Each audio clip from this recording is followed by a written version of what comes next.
Welcome to Kenton's videos. Enjoy the video. You begin by opening Settings and checking microphone permissions for the app you plan to use.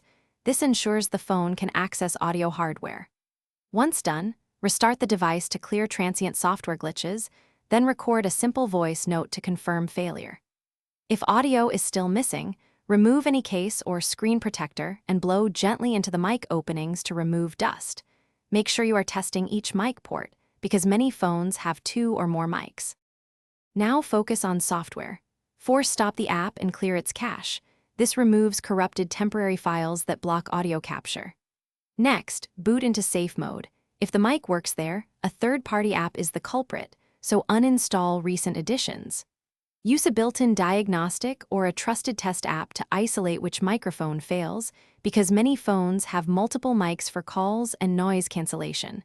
Once you identify the bad mic, you can choose targeted fixes or replacements.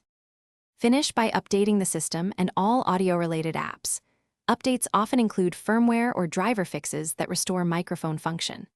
After updating, perform a final recording and a hands-free call test.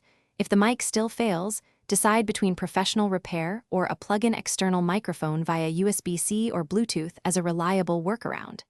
If things go wrong, one key troubleshooting tip: test with wired headphones if your voice is heard through them. The main mic is at fault, not software, and you'll Thanks for watching. Consider subscribing if we helped you.